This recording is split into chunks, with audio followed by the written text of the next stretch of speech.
افضل طريقة لتعلم اللغة الانجليزية؟ الموضوع مش وصفة ثابتة لكل الناس.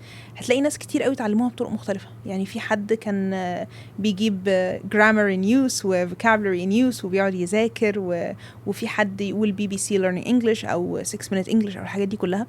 وتلاقي حد تاني كان بيتفرج بس على أفلام ومسلسلات.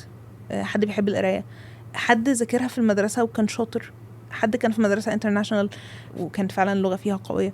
فكل حد حسب هو البريفرنس بتاعه ايه وطريقته في التعلم ازاي. مش هقول learning style عشان لا يعني، بس هو تفضيله ايه يعني. ده بس الفكرة. انما ايه افضل طريقة؟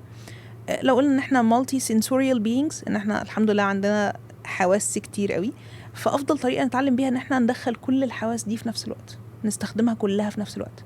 يعني لو ينفع ابقى بسمع الحاجة وبقرأها وبص عليها وبكررها، بطلع منها الفوكابلري والجرامر اللي اقدر استفيد منه، وبعد كل ده اخد ده اكتب واتكلم مع التكرار، اكيد دي هتكون واحدة من افضل الطرق. مش هقدر اقول ان هي افضل طريقة. وطبعا برضو بتختلف من شخص للتاني.